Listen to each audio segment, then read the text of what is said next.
Right now, the ANC is calling for a national state of disaster over the electricity crisis. While experts have widely welcomed the move, the DA says it's 6 months too late. But it welcomes the move, saying the state of disaster should be ring-fenced around Eskom. It also wants it to be overseen by a parliamentary committee. To discuss this further, we are joined by the DA's Public Enterprises spokesperson, Ghaleb Cachalia. Thank you so much, Mr. Cachalia, for your time here on eNCA. Now, of course, looking at the fact that there's been organizations, political parties that have been calling for this, crisis to be declared a national state of disaster. I'm assuming you're thinking it's a little too late because it's 6 months too late from your call? Look, better late than never. Yeah. It's 5 to 12 in terms of the crisis, and the government appears to have woken up.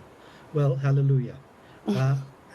But now what we have to do is ensure that this state of disaster is properly constituted with intelligent and proper probity and oversight, that there is transparency, and that there is no room for shenanigans like we witnessed under COVID in terms of feeding at the trough of COVID when monies were made available. Because this is essentially to free up monies from various other government departments, to bring them to Eskom and to ensure that things can be fixed and brought on stream. Now that is all very well and absolutely necessary, but as I say, there needs to be a BDI, and we intend to be that watchdog.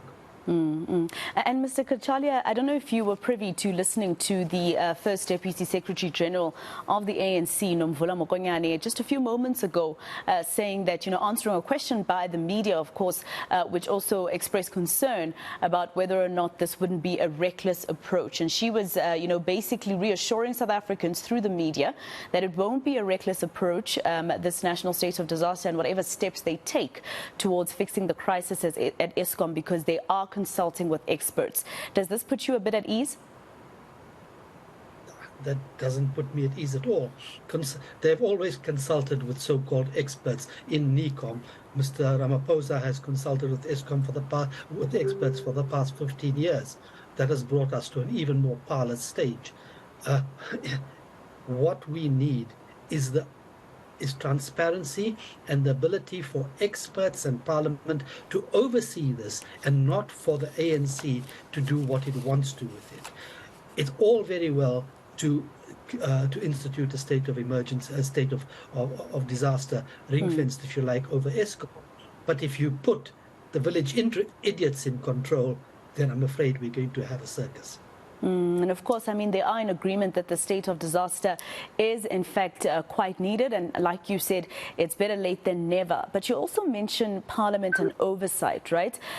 Is that enough? If you look at the state capture report from Chief Justice Raymond Zondo, one of the volumes talks about how Parliament also failed in its, constituency to be able to, have oversight over state utilities such as Eskom and PRASA, etc. And he said Parliament also failed. So is it enough to call only for, Parliament to continue with oversight over this state of disaster if it is passed? Well, there needs to be a two-pronged approach. In Parliament, we can't have in committees the ANC majority riding roughshod over everybody else and not even countenancing intelligent questions and not allowing minority reports. But there also needs to be, very clearly, as I've said, a panel of experts at the top who are not consulted willy-nilly, but who actually are tasked with overseeing this process and are tasked in terms of their terms of reference with probity and to ensure transparency. If that is allowed, as opposed to, for example, in COVID, having Minister Dlamini Zuma do as she pleased, or then we might see a different situation. But at the moment, we are concerned. We are pleased that they have woken up, but we are concerned about how it's going to be done, because we are at the 11, as I say, at 5 to 12 here.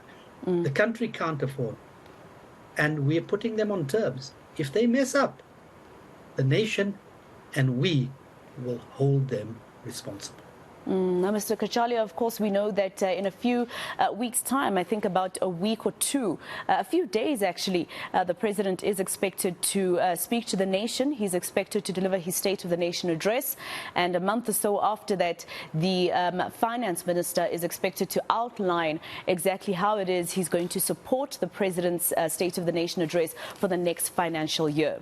This, of course, we will be expecting to see all the red tape taken off Eskom so that the money is redirected to dealing with the issue, the crisis that we're facing at the moment as a country. And I know it's probably too early to ask you this question, but what are you hoping the president says on the 9th of February? Well, I hope that he comes forth and says, we've instituted this state of disaster, we've ring-fenced it, we're ensuring absolute probity in this and transparency in this fashion. What we're also going to do is get rid of all the encumbrances that have brought us to this parlous state.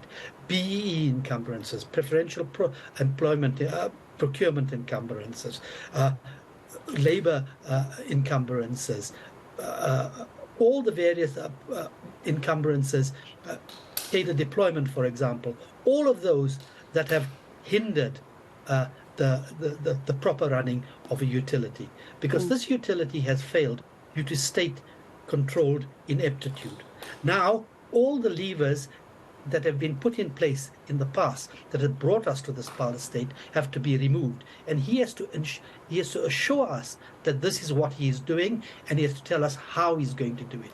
And he has to say, for the first time, that we are now ensuring that X, Y, and Z, internationally and locally, are going to oversee this in terms of expertise. These people are going to work with proper people properly qualified people within Eskom at executive and technical level to ensure that everyone knows what is happening and how it's happening, when it's happening, how much is required. That is absolutely necessary. If he does anything short of that, we will be very skeptical, because it'll be more of the same, and more of the same, you know what that has got us into.